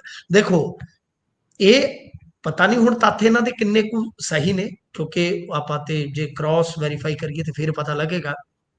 ਪਰ ਜੇ ਆਪਾਂ ਥੋੜਾ ਜਿਹਾ ਪਿੱਛੇ ਝਾਕ ਕੇ ਦੇਖੀਏ, ਤਾਂ ਅੱਗੇ ਤੁਹਾਨੂੰ ਯਾਦ ਹੈ ਨਾ ਕਲੀਨਿਕਾਂ ਵਾਲੇ ਮਾਮਲੇ ਦੇ ਵਿੱਚ ਕੀ ਹੋਇਆ ਸੀਗਾ, ਕੀ ਪਸੂੜੀ ਪਈ ਸੀਗੀ, ਕਿ ਉਹਦੇ ਵਿੱਚ ਵੀ ਮਾਲਕਾਂ ਦਾ ਮਸ਼ਹੂਰੀ ਕੰਪਨੀ ਦੀ, ਤੇ ਅਖੀਰ ਹੋਇਆ ਕੀ, ਅਖੀਰ ਇਹ ਹੋਇਆ ਕਿ ਇਹਨਾਂ ਨੂੰ ਨਾਂ ਵੀ ਬਦਲਣਾ ਪਿਆ, ਨਾਂ ਵੀ ਬਦਲਣਾ ਪਿਆ ਤੇ ਫੰਡਾਂ ਵਾਸਤੇ ਹਾੜੇ ਕੱਢਣੇ ਪਏ, ਕਿਉਂਕਿ ਉਹਨਾਂ ਨੇ ਜੋ ਨੈਸ਼ਨਲ ਹੈਲਥ ਮਿਸ਼ਨ ਦਾ ਪੈਸਾ ਹੁੰਦਾ ਉਹ ਰੋਕ ਲਿਆ ਸੀਗਾ। ਤੁਹਾਨੂੰ ਯਾਦ ਹੋਣਾ, ਆਪਾਂ ਬਹੁਤ ਖਬਰਾਂ ਕੀਤੀਆਂ ਉਹਦੇ ਤੇ। ਜੀ ਜੀ ਫਿਰ ਇਸ ਤੋਂ ਇਲਾਵਾ ਤੁਸੀਂ ਜੇ ਦੇਖੋਗੇ ਕੁਝ ਹੋਰ, ਜਿੱਦਾਂ ਸਰਵ ਸਿੱਖਿਆ ਅਭਿਆਨ ਦਾ ਸੀ ਮੇਰੇ ਖਿਆਲ ਦੇ ਨਾਲ, ਉਹਦੇ ਵਿੱਚ ਵੀ ਇਹਨਾਂ ਨੇ ਰੋਕ ਲਿਆ ਸੀ, ਤੁਹਾਨੂੰ ਯਾਦ ਹੋਣਾ। ਤਾਂ ਹੁਣ ਇਹ ਜਿਹੜਾ ਸਰਬ ਸਮਗਰ ਜੋ ਆਪਾਂ ਕੀਤਾ ਹੈ ਕੋਟ ਇਹਨਾਂ ਦਾ, ਕਿ ਬਾਈ ਜੋ ਸਮਗਰ ਸਿੱਖਿਆ ਅਭਿਆਨ ਆ, ਉਹਦੇ ਵਿੱਚ ਵੀ ਇਸ ਤਰ੍ਹਾਂ ਦਾ ਆ ਰਿਹਾ। ਤਾਂ ਅੱਗੇ ਵੀ ਇਹ ਮਾਮਲਾ ਜਿਹੜਾ ਮੈਂ ਜਿਵੇਂ ਤੁਹਾਨੂੰ ਦੱਸਿਆ ਕਿ ਅੜ ਗਿਆ ਸੀਗਾ। ਸੋ ਇਸ ਕਰਕੇ ਜੇ ਹੁਣ ਇਹਨਾਂ ਨੇ ਫੰਡ ਰੋਕ ਲਏ ਨਾ ਕੇਂਦਰ ਵਾਲਿਆਂ ਨੇ, ਤੁਸੀਂ ਮੇਰੀ ਇੱਕ ਗੱਲ ਯਾਦ ਰੱਖਣਾ, 27 ਤੱਕ ਉਹਨਾਂ ਨੇ ਡਾਹ ਹੀ ਨਹੀਂ ਦੇਣੀ। ਤੁਸੀਂ ਹਿਸਾਬ ਲਾ ਲਓ ਕਿ RDF ਜਦੋਂ ਦੇ ਆਏ ਆ ਉਦੋਂ ਦਾ ਉਹ ਫਸਾ ਕੇ ਬੈਠੇ ਨੇ, ਤੇ ਜਿਹੜਾ ਜੀ ਫੰਡ ਹੁਣ ਫਸ ਗਿਆ, ਕਿਉਂਕਿ ਉਹਨਾਂ ਨੇ ਇਲੈਕਸ਼ਨ ਨੇੜੇ ਇਹਨਾਂ ਨੂੰ ਫੰਡ ਜਾਰੀ ਕਰਨਾ ਹੀ ਨਹੀਂ। ਵੱਧ ਤੋਂ ਵੱਧ ਕੋਰਟ ਚਲੇ ਜਾਣਗੇ, ਕੋਰਟ ਵੀ 6 ਮਹੀਨੇ ਸਾਲ। RDF ਵਾਲਾ ਮਾਮਲਾ ਤੁਸੀਂ ਦੇਖ ਲਓ, ਲਗਭਗ 8-10 ਮਹੀਨੇ ਹੋ ਗਏ ਸੁਪਰੀਮ ਕੋਰਟ 'ਚ, ਸੁਣਵਾਈ ਹੋਈ ਨਹੀਂ ਹੋ ਰਹੀ। ਤਾਂ ਮਤਲਬ ਇਹ ਆ ਕਿ ਜੇ ਇਹਨਾਂ ਨੇ ਇਹ ਗਲਤੀ ਕੀਤੀ, ਮੇਰੇ ਖਿਆਲ ਦੇ ਨਾਲ ਇਹ ਪੈਰਾਂ ਤੇ ਕੁਹਾੜਾ ਨਹੀਂ, ਇਹ ਕੁਹਾੜੇ ਤੇ ਪੈ ਰਿਹਾ, ਤੇ ਉਹ ਵੀ ਛੜੱਪਾ ਮਾਰ ਕੇ। ਜੀ ਸੋ ਉਧਰ ਅਗਲੀ ਖਬਰ ਵੀ ਸਕੂਲਾਂ ਦੇ ਨਾਲ ਹੀ ਜੁੜੀ ਹੋਈ ਹੈ। ਕਹਿੰਦੇ ਵੀ ਤੇਲਗੂ ਸਿਖਾਉਣੀ ਹੈ ਨਿਆਣਿਆਂ ਨੂੰ, ਪਰ ਤੇਲਗੂ ਸਿਖਾਉਣ ਤੋਂ ਤਾਂ ਅਧਿਆਪਕ ਵੀ ਔਖੇ ਨੇ। ਉਧਰੋਂ ਬੀਤੇ ਦਿਨ ਤੁਸੀਂ ਦੱਸ ਰਹੇ ਸੀ ਕਿ 3500 ਤੋਂ ਵੱਧ ਤਾਂ ਪੰਜਾਬੀ ਚੋਂ ਬੱਚੇ ਫੇਲ ਹੋ ਗਏ, ਇਹ ਤੇਲਗੂ ਸਿਖਾਉਣ ਤੁਰੇ ਹੋਏ ਨੇ। ਦੇਖੋ, రెండు కాటి రెండు రెండు రెండు నాలుగు రెండు మూడు ఆరు రెండు నలుగు ఎనిమిది రెండు ఐదు పాడి, ਇਹ ਤੇਲਗੂ ਦੇ ਵਿੱਚ ਦੂਣੀ ਦਾ ਪਹਾੜਾ ਹੈ। ਇੱਕ ਦੂਣੀ ਦੂਣੀ, ਦੋ ਦੂਣੀ ਚਾਰ ਹੈ। ਹੁਣ ਏਦਾਂ ਮੈਂ ਕਰੀ ਜਾਵਾਂ ਤੇ ਅੱਧੇ ਤਾਂ ਹੱਸ ਪਏ ਹੋਣੇ ਆ ਆਡੀਅנס ਵਾਲੇ ਕਿ ਇਹਨੂੰ ਕੀ ਹੋ ਗਿਆ, ਰੇਂਡੂ ਰੇਂਡੂ ਕੀ ਕਰੀ ਜਾਂਦਾ। ਸੋ ਇਹ ਭਾਸ਼ਾ ਦਾ ਅਪਮਾਨ ਨਹੀਂ ਹੈ। ਜਦੋਂ ਸਾਡਾ ਕੋਈ ਟੀਚਰ ਇਸ ਤਰ੍ਹਾਂ ਕਰੇਗਾ ਤੇ ਪਹਿਲੀ ਗੱਲ, ਸਾਡੇ ਬੱਚਿਆਂ ਨੇ ਤੇ ਉਹਨਾਂ ਦਾ ਮਜ਼ਾਕ ਹੀ ਉਡਾਉਣਾ ਹੈ। ਜੀ ਠੀਕ ਹੈ ਨਾ ਜੀ। ਤਾਂ ਗੱਲ ਸਰ ਇਹ ਆ ਕਿ ਭਾਸ਼ਾ, ਅੱਛਾ ਹੁਣ ਹੋ ਕੀ ਰਿਹਾ ਇਹ ਐਕਚੁਅਲ ਚ, ਥੋੜਾ ਨਾ ਇਹਦਾ ਡੀਪਲੀ ਅਧਿਐਨ ਕਰਿਓ। ਅਸਲ ਦੇ ਵਿੱਚ ਕੀ ਆ ਕਿ ਪੰਜਾਬੀ ਸਮਰ ਕੈਂਪਾਂ ਚ ਆਂਧਰਾ ਪ੍ਰਦੇਸ਼ ਵਰਗੇ ਸੂਬਿਆਂ ਚ ਵੀ ਪੜ੍ਹਾਈ ਜਾ ਰਹੀ ਆ। ਇਹ ਮਤਲਬ ਕਿ ਜਿਹੜੀ ਨਵੀਂ ਸਿੱਖਿਆ ਨੀਤੀ ਹੈ ਨਾ, ਉਹਦਾ ਕਨਸੈਪਟ ਹੈ। ਇਹਦਾ ਮਤਲਬ ਹੈ ਕਿ ਨਵੀਂ ਸਿੱਖਿਆ ਨੀਤੀ ਅਸੀਂ ਗ੍ਰਹਿਣ ਕਰ ਲਈ ਆ, ਪਹਿਲੀ ਗੱਲ ਇਹ ਆ। ਹੁਣ ਜੇ ਗ੍ਰਹਿਣ ਕਰ ਲਈ ਆ ਤਾਂ ਗੱਲ ਇਹ ਆ ਕਿ ਫਿਰ ਇਹਦੇ ਚ ਕੀ ਆ ਕਿ ਜਿਹੜੇ ਮਲਟੀ ਲੈਂਗੁਏਜ ਮਾਹਰ ਹੁੰਦੇ ਆ, ਤੁਸੀਂ ਉਹਨਾਂ ਦੀ ਭਰਤੀ ਕਰ ਲਓ। ਇਹ ਤਾਂ ਹਰ ਸਾਲ ਆਇਆ ਕਰੇਗਾ ਨਾ, ਅਗਲੀ ਵਾਰੀ ਹੋ ਸਕਦਾ ਕਿ ਆਪਾਂ ਨੂੰ ਤਮਿਲ ਭਾਸ਼ਾ ਆ ਜਾਵੇ, ਕਿ ਤੁਸੀਂ ਉਹਦਾ ਸਮਰ ਕੈਂਪ ਲਾਓ। ਤਾਂ ਕੀ ਅਗਲੇ ਸਾਲ ਸਾਡੇ ਟੀਚਰ, ਜਿਵੇਂ ਮੈਂ ਆ ਪਹਾੜਾ ਕੱਢਿਆ, ਇਵੇਂ ਫਿਰ ਉਹ ਦੋ ਕਰੱਟੇ ਲਾ ਲੈਣਗੇ ਨਾ। ਜੀ ਜੀ ਰੇਂਡੂ ਮੁੱਡੂ ਆਰੂ ਏਤੂ ਇਰਾਵਤੀ ਪਾਡੀ, ਇਹ ਸ਼ਬਦ ਹੈ ਸਭ। ਤਾਂ ਮਤਲਬ ਕਿ ਤੁਸੀਂ ਕੀ ਕਰੋਗੇ ਫਿਰ? ਅਗਲੀ ਵਾਰੀ ਕੰਨੜ ਆ ਜਾਏਗਾ। ਤਾਂ ਜਾਂ ਤਾਂ ਤੁਸੀਂ ਇਸ ਵਿਸ਼ੇ ਤੇ ਸਕੂਲਾਂ ਦੇ ਵਿੱਚ ਭਰਤੀ ਕਰੋ ਯਾਰ, ਨਾਲੇ ਰੁਜ਼ਗਾਰ ਮਿਲੇ। ਮੈਂ ਜੀ ਮੈਂ ਕਿਸੇ ਭਾਸ਼ਾ ਦਾ ਵਿਰੋਧੀ ਨਹੀਂ ਹੈ ਜੀ, ਮੈਂ ਬਹੁਤ ਲਿਬਰਲ ਬੰਦਾ ਹੈ। ਹਰੇਕ ਭਾਸ਼ਾ 'ਚ ਇੱਕ ਸਮੁੰਦਰ ਛੁਪਿਆ ਹੁੰਦਾ ਗਿਆਨ ਦਾ। ਆਪਣੇ ਮੁੰਡੇ ਕੁੜੀਆਂ, ਮੈਂ ਤੁਹਾਡੀ ਜਾਣਕਾਰੀ ਵਾਸਤੇ ਦੱਸ ਦੇਵਾਂ, ਬੰਗਲੁਰੂ ਬਹੁਤ ਜਾਂਦੇ ਨੇ, ਕਰਨਾਟਕ 'ਚ ਬਹੁਤ ਜਾਂਦੇ ਨੇ ਨੌਕਰੀਆਂ ਕਰਨ ਵਾਲੇ, ਜੀ ਮੇਰੇ ਨੋਨ ਵੀ ਆ। ਉੱਥੇ ਸਭ ਤੋਂ ਪਹਿਲਾਂ ਇਹ ਹੁੰਦਾ ਕਿ ਕੰਨੜ ਸਿੱਖਣੀ ਹੈ ਤੁਸੀਂ, ਤੇ ਜੇ ਸਿੱਖ ਕੇ ਜਾਣਗੇ ਤਾਂ ਉਹਨਾਂ ਦਾ ਟਾਈਮ ਬਚ ਜਾਏਗਾ। ਚੰਗੀ ਗੱਲ ਆ, ਮੈਂ ਉਸ ਦਾ ਵਿਰੋਧੀ ਨਹੀਂ ਆ। ਪਰ ਗੱਲ ਇਹ ਹੈ ਕਿ ਸਾਡੇ ਟੀਚਰ ਜਿਹੜੇ ਚੰਗੀ ਤਰ੍ਹਾਂ ਪੰਜਾਬੀ ਨਹੀਂ ਪੜ੍ਹਾ ਪਾ ਰਹੇ, ਬੱਚੇ ਜਿਹੜੇ ਚੰਗੀ ਤਰ੍ਹਾਂ ਪੰਜਾਬੀ ਨਹੀਂ ਪੜ੍ਹ ਪਾ ਰਹੇ, ਅੰਗਰੇਜ਼ੀ 'ਚ ਸਾਡੇ ਕੁੱਤੇ ਫੇਲ ਹੋ ਜਾਂਦੇ ਜ਼ਿਆਦਾਤਰ ਬੱਚਿਆਂ ਦੇ। ਮੈਥ ਸਾਡਾ ਕਮਜ਼ੋਰ ਆ, ਸਾਇੰਸ ਸਾਡੀ ਕਮਜ਼ੋਰ ਆ। ਆ ਇੱਕ ਦੋ ਵਿਸ਼ੇ ਹੈਗੇ, ਸਮਾਜਿਕ ਸਿੱਖਿਆ, ਸਰੀਰਕ ਸਿੱਖਿਆ, ਉਹਦੇ 'ਚ ਅਸੀਂ ਵੱਟ ਕੱਢੀ ਆਉਣੇ। ਕਹਿਣ ਦਾ ਮਤਲਬ ਇਹ ਆ ਕਿ ਜਾਂ ਤਾਂ ਜੇ ਇਸ ਕਨਸੈਪਟ ਨੂੰ ਅੱਗੇ ਤੋਰਨਾ ਕਿ ਤੁਸੀਂ ਸਿੱਧਾ ਸੈਂਟਰ ਨੂੰ ਕਹੋ ਕਿ ਬਾਈ ਅਸੀਂ ਕੁਝ ਹਿੱਸਾ ਪਾਵਾਂਗੇ, ਤੁਸੀਂ ਕੁਝ ਹਿੱਸਾ ਪਾਓ, ਤਾਂ ਅਸੀਂ ਜਿਹੜੇ ਕਹਿ ਲਓ ਕਿ ਬਹੁ ਭਾਸ਼ਾਈ ਮਾਹਰ ਨੇ ਉਹ ਭਰਤੀ ਕਰੀਏ। ਤੇ ਫਿਰ ਉਹਨਾਂ ਤੋਂ ਅਸੀਂ ਰੈਗੂਲਰ ਸਾਰਾ ਸਾਲ ਹੀ ਬੱਚਿਆਂ ਨੂੰ ਇਹ ਜਿਹੜੀਆਂ ਭਾਸ਼ਾਵਾਂ ਨੇ ਸਾਡੇ ਇੰਡੀਆ ਦੇ ਵਿੱਚ, ਕਿਉਂਕਿ ਜੀ ਆਪਣੇ ਆਫੀਸ਼ੀਅਲੀ ਜੀ ਦੇਖੋ ਕਿ 22 ਭਾਸ਼ਾਵਾਂ ਨੇ, ਤਾਂ ਇਹ ਤਾਂ ਸਮਰ ਕੈਂਪ 'ਚ ਮਤਲਬ ਕਿ 22 ਮਹੀਨੇ ਤੁਰੀਆਂ ਆਉਣਗੀਆਂ ਬਦਲ ਬਦਲ ਕੇ। ਤਾਂ ਬਸ ਆਹੀ ਜੋ ਮੈਂ ਤੁਹਾਨੂੰ ਕਿਹਾ ਕਿ ਦੂਣੀ ਦਾ ਪਹਾੜਾ ਹੀ ਯਾਦ ਹੋਏਗਾ, ਅਗਲੀ ਵਾਰੀ ਤੁਹਾਨੂੰ ਮੈਂ ਸੁਣਾ ਦਿਆ ਕੋ ਕਿਸੇ ਹੋਰ ਭਾਸ਼ਾ 'ਚ ਕਿ ਰੇਂਡੂ ਕਾਟੀ ਰੇਂਡੂ ਦੀ ਜਗ੍ਹਾ ਤੇ ਉਹ ਕੀ ਹੁੰਦਾ। ਤੇ ਇੰਨਾ ਕੀ ਸਿੱਖਣਗੇ, ਸਿੱਖੀ ਚਲੋ, ਬਸ ਆਹੀ ਕੁਝ ਹੋਏਗਾ। ਇੰਨੇ ਕੁ ਗੁੜ ਨਾਲ ਇੰਨਾ ਕੁ ਮਿੱਠਾ ਹੀ ਹੋਣਾ। ਜੀ ਬਹੁਤੇ ਨੂੰ ਪੈਂਦੇ ਪੈਂਦੇ ਥੋੜੇ ਤੋਂ ਵੀ ਜਾਂਦੇ ਨਾ ਲੱਗਣ, ਗੱਲ ਇਹ ਹੈ। ਸੋ ਅੰਤ ਦੇ ਵਿੱਚ ਤੇਜ਼ੀ ਦੇ ਨਾਲ ਪਾ ਦਿਓ ਚਾਨਣਾ। ਕਹਿੰਦੇ ਆਪਰੇਸ਼ਨ ਸਿੰਦੂਰ ਹੁਣ IPL 'ਚ ਵੀ ਨਜ਼ਰ ਆਊਗਾ, ਇੰਡੀਅਨ ਪ੍ਰੀਮੀਅਰ ਬਸ ਲੀਗ 'ਚ। ਦੇਖੋ ਹੁਣ ਸਭ ਤੇ ਪਤਾ ਹੀ ਆ ਤੁਹਾਨੂੰ, ਮੁੱਖ ਜੇ ਆਪਾਂ ਇਹਨਾਂ ਦੇ ਮੁੱਖ ਮੰਤਰੀਆਂ ਤੋਂ ਲੈ ਕੇ ਪ੍ਰਧਾਨ ਮੰਤਰੀ ਤੱਕ ਦੇਖੀਏ, ਤੇ ਇਹਨਾਂ ਦਾ ਮੁੱਖ ਮੰਤਰੀ ਇੱਕ ਤੇ ਐਸਾ ਕਬੂਦਾ, ਉਹਨੂੰ ਪੁੱਛਿਆ ਕਿ ਸਭ ਤੋਂ ਵਧੀਆ ਐਕਟਰ ਕਿਹੜਾ ਹੈ ਇਸ ਦੇਸ਼ ਦੇ ਵਿੱਚ, ਕਹਿੰਦਾ ਨਰਿੰਦਰ ਮੋਦੀ ਲਓ, ਕਰ ਲਓ ਕਿ ਉਹਨੂੰ ਪਾਂਡਾ। ਜੀ ਅੱਛਾ, ਨਰਿੰਦਰ ਮੋਦੀ ਕੱਲ ਗੁਜਰਾਤ ਦੇ ਵਿੱਚ ਸਨ, ਮੈਂ ਵੇਖਿਆ ਉਹਨਾਂ ਦੀ ਇੱਕ ਵੀਡੀਓ 'ਚ ਆਪਦੇ ਤੇ ਫੁੱਲ ਆਪ ਹੀ ਸੁੱਟੀ ਜਾਂਦੇ ਲੈ। ਕਰਨਲ ਕੁਰੈਸ਼ੀ ਦੀ ਫੈਮਿਲੀ ਨੂੰ ਬੁਲਾਇਆ ਗਿਆ, ਦੱਸੋ ਜੀ ਮਤਲਬ ਕਿ ਕੀ। ਦੇਖੋ ਪ੍ਰਾਪਤੀ, ਮੈਂ ਇਸ ਦੇਸ਼ ਦੇ ਵਿੱਚ ਚਲੋ ਨਾਗਰਿਕ ਹਾਂ, ਠੀਕ ਹੈ, ਮਿਲਟਰੀ ਤੇ ਹਮੇਸ਼ਾ ਆਪਾਂ ਨੂੰ ਮਾਣ ਰਹਿੰਦਾ ਕਿਉਂਕਿ ਪ੍ਰੋਟੈਕਟਰ ਨੇ ਆਪਣੇ। ਜੀ ਸਵਾਲ ਚੁੱਕਣਾ ਸਾਡਾ ਅਧਿਕਾਰ ਹੈ, ਸਾਡਾ ਪੇਸ਼ਾ ਵੀ ਹੈ, ਸਵਾਲ ਵੀ ਅਸੀਂ ਕਰਦੇ ਹਾਂ, ਮਾਣ ਵੀ ਅਸੀਂ ਕਰਦੇ ਹਾਂ। ਪਰੰਤੂ ਇਹ ਕੀ ਚੱਲ ਰਿਹਾ ਜੀ, ਫਿਰ ਤੁਹਾਡੀ ਮਤਲਬ ਕਿ ਆਲੋਚਨਾ ਕਿਉਂ ਨਾ ਹੋਏਗੀ। ਆਈਪੀਐਲ ਦਾ ਠੀਕ ਹੈ, ਬਹੁਤ ਵੱਡਾ ਇਵੈਂਟ ਹੈ, ਪੰਜਾਬ ਪਲੇਆਫ 'ਚ ਚਲਾ ਗਿਆ ਜੀ, ਜੀ ਹੈ ਬਹੁਤ ਵੱਡਾ ਇਤਿਹਾਸਕ ਮਾਣਮੱਤਾ। ਹੁਣ ਸਾਰੀ ਜਿੰਨੀ ਪੰਜਾਬੀਅਤ ਆਪਣੀ ਖਿੰਡੀ ਆ, ਸਾਰੇ ਹੀ ਸ਼ਾਇਦ ਵੇਖਣਗੇ ਉਹ। ਤਾਂ ਤੁਸੀਂ ਦੇਖੋ ਕਿ ਬਹੁਤ ਵੱਡਾ ਦੁਨੀਆ ਦਾ ਇਵੈਂਟ ਹੈ, ਉਹਦੇ ਵਿੱਚ ਵੀ ਮੇਰੇ ਖਿਆਲ ਦੇ ਨਾਲ ਨਹੀਂ ਹੋਣਾ ਚਾਹੀਦਾ। ਠੀਕ ਆ, ਮਿਲਟਰੀ ਦੀ ਆਪਣੀ ਪ੍ਰਾਪਤੀ ਹੁੰਦੀ ਆ, ਜੀ ਇਹ ਪ੍ਰਾਪਤੀ 14 ਤੋਂ ਪਹਿਲਾਂ ਵੀ ਰਹੀ ਹੈ ਜੀ, ਠੀਕ ਹੈ ਨਾ, ਬਹੁਤ ਵਾਰੀ ਹੋਇਆ। ਪਰ ਇਸ ਤਰ੍ਹਾਂ ਅੱਗੇ ਵੀ ਇਹਨਾਂ ਨੇ ਕੀਤਾ ਸੀ, ਪੁਲਵਾਮਾ ਤੋਂ ਬਾਅਦ ਤੁਹਾਨੂੰ ਯਾਦ ਹੋਣਾ। ਤੇ ਹੁਣ ਵੀ ਉਹੀ ਆ ਕਿ ਜਿਹੜੀਆਂ ਰੇਲਵੇ ਦੀਆਂ ਟਿਕਟਾਂ, ਉਹਦੇ ਤੇ ਨਰਿੰਦਰ ਮੋਦੀ ਨੂੰ ਮਤਲਬ ਕਿ ਫੌਜੀ ਵਰਦੀ ਦੇ ਵਿੱਚ ਜਿਵੇਂ 에ਅਰ ਫੋਰਸ ਦਾ ਜਹਾਜ਼ ਹੁਣੇ ਡਾ ਕੇ ਆਏ ਹੁੰਦੇ ਆ, ਮਤਲਬ ਕਿ ਇਹ ਚੀਜ਼ ਜਿਹੜੀ ਇਹਦਾ ਸਿਆਸੀਕਰਨ ਕੀਤਾ ਜਾ ਰਿਹਾ, ਇਹ ਗਲਤ ਹੈ, ਇਹ ਜੀ ਗਲਤ ਹੈ। ਮਤਲਬ ਕਿ ਗੱਲ ਤੇ ਸਾਡੀ ਬਹਿਸ ਇਸ ਗੱਲ ਤੇ ਹੋਣੀ ਚਾਹੀਦੀ ਹੈ ਕਿ ਵਿਦੇਸ਼ ਨੀਤੀ ਕੀ ਸਾਡੀ ਸਫਲ ਹੈ। ਰਫੇਲ ਦਾ ਤਾਂ ਹੁਣ ਜਿਹੜਾ ਹਾਲ ਆਪਾਂ ਪੂਰੀ ਦੁਨੀਆ 'ਚ ਦੇਖ ਰਹੇ ਹਾਂ ਕਿ ਕੀ ਜਿਹੜੀਆਂ ਚਰਚਾਵਾਂ ਸੁਣ ਰਹੇ ਹਾਂ ਕਿ ਤੁਹਾਡੀ ਡੀਲ ਟੁੱਟਣ ਜਾ ਰਹੀ ਹੈ ਫਰਾਂਸ ਦੇ ਨਾਲ, ਕੀ ਉਹ ਸੱਚ ਹੈ? ਜੀ ਕੀ ਨੁਕਸਾਨ ਸਾਡਾ ਰਾਫੇਲ ਦਾ ਹੋਇਆ, ਕੀ ਉਹ ਸੱਚ ਹੈ? ਮਤਲਬ ਕਿ ਇਹਨਾਂ ਚੀਜ਼ਾਂ ਤੇ ਸਾਡੇ ਨਾਲ ਦੇਸ਼ ਕਿਉਂ ਨਹੀਂ ਕੋਈ ਖਲੋ ਰਿਹਾ ਜਦ ਕਿ ਅਸੀਂ ਪੀੜਤ ਸੀ? ਉਹਦਾ ਕਾਰਨ ਕੀ ਹੈ? ਇਹਨਾਂ ਚੀਜ਼ਾਂ ਤੇ ਅਸੀਂ ਚਰਚਾ ਕਰਨ ਦੀ ਥਾਂ ਤੇ ਆਹ ਜਿਹੜੀਆਂ ਚੀਜ਼ਾਂ ਕਰਦੇ ਆ ਤਾਂ ਫਿਰ ਵਿਰੋਧੀ ਧਿਰ ਤੇ ਤੁਹਾਡੇ ਤੇ ਨਿਸ਼ਾਨੇ ਲਾਏਗੀ। ਪਰ ਜਿਹੜਾ ਕੋਈ ਸਵਾਲ ਕਰਦਾ ਤੁਹਾਨੂੰ ਇਹਨਾਂ ਚੀਜ਼ਾਂ ਤੋਂ ਵਰਜਦਾ, ਉਹ ਦੇਸ਼ ਧਰੋਹੀ ਹੈ ਇਸ ਮੁਲਕ ਦੇ ਵਿੱਚ। ਜੀ ਗੱਲ ਤਾਂ ਉਹੀ ਹੈ, ਉਹ ਤਾਂ ਅਸੀਂ ਪ੍ਰੋਫੈਸਰ ਦੇ ਰੂਪ 'ਚ ਦੇਖ ਹੀ ਚੁੱਕੇ ਹਾਂ। ਸੋ ਪ੍ਰੋਗਰਾਮ ਦਾ ਸਮਾਂ ਇੱਥੇ ਹੀ ਸਮਾਪਤ ਹੁੰਦਾ ਹੈ। ਸੋ ਵੱਖ-ਵੱਖ ਖਬਰਾਂ ਤੇ ਤੁਸੀਂ ਚਾਨਣਾ ਪਾਇਆ। ਮਿੰਟੂ ਜੀ ਬਹੁਤ-ਬਹੁਤ ਧੰਨਵਾਦ। ਸਤਿ ਸ਼੍ਰੀ ਅਕਾਲ। ਧੰਨਵਾਦ, ਸਤਿ ਸ੍ਰੀ ਅਕਾਲ। ਸੋ ਇਹ ਸਨ ਸਾਡੇ ਨਾਲ ਮਿੰਟੂ ਗੁਰਸਰੀਆ ਜੀ, ਵੱਖ-ਵੱਖ ਖਬਰਾਂ ਤੇ ਸਾਂਝ ਪਵਾਈ ਹੈ ਤੁਹਾਡੀ। ਕਿਵੇਂ ਲੱਗਿਆ ਤੁਹਾਨੂੰ ਪ੍ਰੋਗਰਾਮ? ਤੁਸੀਂ ਆਪਣੇ ਵਿਚਾਰ ਰਾਏ ਟਿੱਪਣੀਆਂ ਸਾਡੇ ਨਾਲ ਸਾਂਝਾ ਕਰ ਸਕਦੇ ਹੋ। ਜੁੜੇ ਰਹੋ ਪੰਜਾਬੀ ਰੇਡੀਓ ਤੇ ਪੰਜਾਬੀ TV USA ਦੇ ਨਾਲ, ਕਿਉਂਕਿ ਪ੍ਰੋਗਰਾਮਾਂ ਦੀ ਲਗਾਤਾਰਤਾ ਇਸੇ ਤਰ੍ਹਾਂ ਬਰਕਰਾਰ ਰਹੇਗੀ। ਦਿਓ ਇਜਾਜ਼ਤ। ਧੰਨਵਾਦ। ਸਤਿ ਸ਼੍ਰੀ ਅਕਾਲ।